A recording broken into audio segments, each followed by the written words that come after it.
যতদিন পর্যন্ত আমরা জাতের অস্তিত্ব আর সাংবিধানিক অধিকার, গণতান্ত্রিক অধিকার আমরা আদায় করবো না পাই, এই সংগ্রাম আমরা চলবই।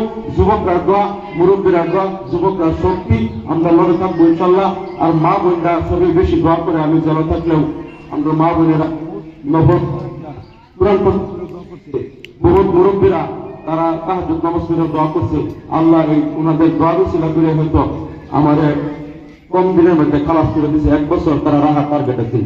হিমন্ত শয়তানি আছেন 1 বছর আমার একটা রাখবো, মে মাসে আমি বাড়িলাম, তার মানে এই মাসে ইলেকশন হয়ে যাবো, নতুন সরকার হয়ে যাবো, নতুন এমএলএরা জিততে যাবো, তারপরে আমরা ছাড়বো, যাতে এই 5 বছর আমি বিধানসভা ড্রাইভার না পাই। হিমন্ত শয়তানি আছেন এটা, কারণ আমি বিধানসভা গেলে হিমন্ত জ্বালা মানে তারা এই যে গরু কাটা বন্ধ করা, মাদ্রাসা বন্ধ করা, উচ্ছেদ যত আইন কানুন মুসলমানের বিরুদ্ধে পাস করে বিধানসভা পাহাড়ের মতন খারিয়ে দেখতে প্রতিবাদ আমি করি। হিমন্তর কিন্তু জ্বালা আছেন যে আমিনুল ইসলাম যাতে আইবার না পা আমার বিনা কারণে গেল এই বছরটা পার করবার চাইছি।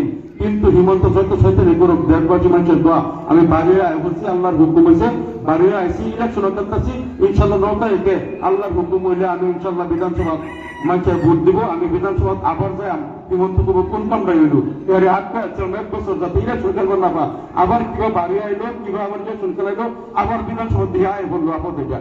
ইনশাল্লাহ হিমন্ত বিশ্ব শর্মা যত বড় পাওয়ার হোক, যত মুখ্যমন্ত্রী হোক, কিন্তু হিমন্ত বিশ্ব মালিক আছে, আল্লাহ একজন আছে। আল্লাহ যদি হুকুম 1000 হিমন্ত বেড়াতে হইতো না।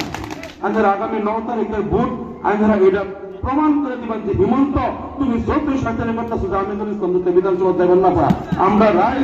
আমরা রাইস কিন্তু আমিনুল ইসলামের লগে আছি, তুমি শয়তানি কাম হইতো না, আমরা ভোটটা জিতাই দেন বিধানসভা যাই যাই হোক। আমি আর লম্বা সময় তোমরা যেহেতু আমার মিটিং আছে, সবাই একটু খাস করে দোয়া করবেন। আর 2-4 দিন তারা আমি শুনছি ওয়ার্ডে ইন্দু ঢুকাই দিচ্ছে, ইন্দু ঢুকছে।